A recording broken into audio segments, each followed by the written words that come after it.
প্রিয়ান আসসালামু আলাইকুম। আমি আছি আরাফাত আলী, চলে আসলাম একটি নতুন ভিডিও নিয়ে। আজকের ভিডিওতে আমি আপনাদেরকে দেখাবো যে কিভাবে আপনারা শীতকালে খরগোশের যত্ন করবেন এই বিষয়ে। শীত অলমোস্ট অনেকটাই পড়ছে, তো আমাদের উত্তরবঙ্গেতে আর কি একটু বেশি শীত। তো কিভাবে আমি আমার খরগোশগুলোকে যত্ন করি এবং আপনারাও কিভাবে আপনাদের খরগোশগুলোকে এই অতিরিক্ত শীতের ভেতরেও ভালো রাখতে পারবেন, তো এই বিষয়ে আজকের ভিডিওটা জানাবো। তো চলুন কথা না বাড়িয়ে আজকের ভিডিওটা শুরু করা যাক।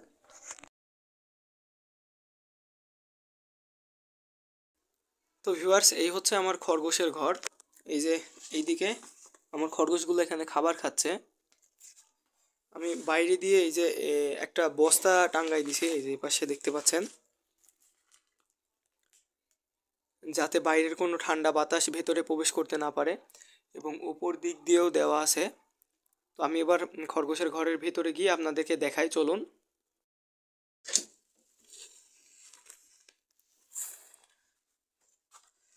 এই যে এখানে আমার খরগোশগুলো কত সুন্দর করে খাবার খাচ্ছে।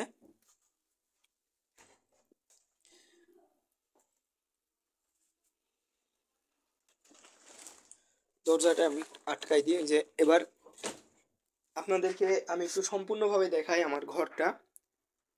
এইটা হচ্ছে এক পাশে আর কি, এই পাশেটা আমার নেট দেওয়া আছে এবং নেটের বিপরীতে বস্তা দেওয়া আছে যাতে বাইরে ঠান্ডা শীতল বাতাসটা ভেতরে প্রবেশ করতে না পারে, এবং ওপর দিক দিয়েও দেওয়া আছে কাপড়, যেটা দিয়ে উপরের ঠান্ডা বাতাসটা আর কি, টিন থেকে উপরে টিন, সেহেতু টিনের শীতল ভাবটা যাতে খরগোশের আর কি কোনো ক্ষতি করতে না পারে, সেই জন্য এভাবে দেওয়া আছে। আর আর খরগোশগুলার রাতে থাকার জন্য এদিকে তো আমি ঘর করে দিয়েছি। যারা আমার পূর্বের ভিডিওটা দেখেছেন তারা অবশ্যই জানেন। তো এই যে আমার খরগোশগুলা,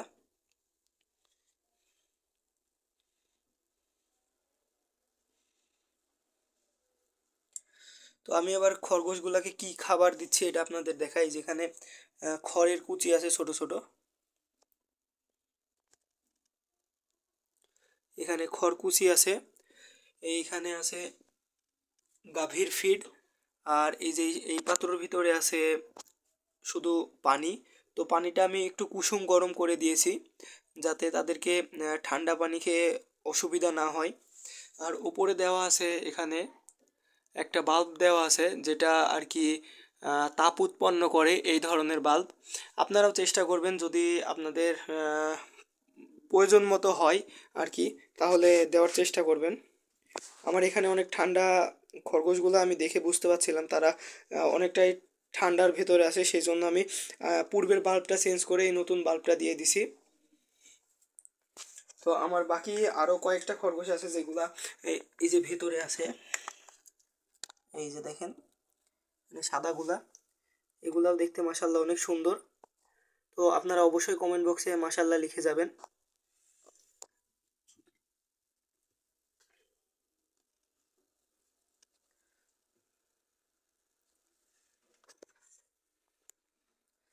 আর শীতকালে অবশ্যই চেষ্টা করবেন আপনারা, যদি খরগোশগুলো আপনার খাঁচাতে পালন করেন, খাঁচাটা অল্প সময়ের জন্য হলেও প্রতিদিন রোদ্রে দেওয়ার মতো যদি আপনার পরিবেশ থাকে, অবশ্যই রোদ্রে দেওয়ার ব্যবস্থা করবেন। আর কখনোই ঠান্ডা কোনো কিছু খাবার খেতে দিবেন না, তাহলে খরগোশ সুস্থ থাকবে।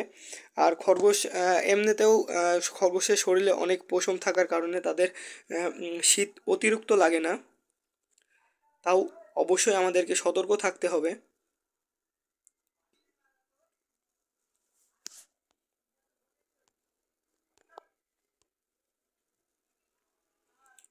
দেখেন আমার খরগোশগুলো কত সুন্দরভাবে খাবার খাচ্ছে।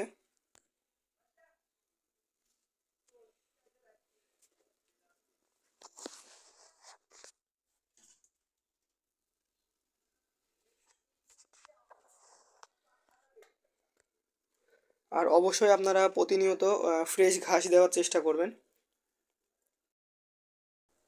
তো ভিউয়ার্স, এই ছিল আজকে ছোট্ট একটা ভিডিও। তো ভিডিওতে আমি যে যে তথ্যগুলো দিলাম, অবশ্যই আপনারাও আপনাদের খরগোশগুলোকে এইভাবে ভালো রাখার চেষ্টা করবেন আর কি, যত্ন করার চেষ্টা করবেন, তাহলে খরগোশগুলো অসুস্থ হবে না।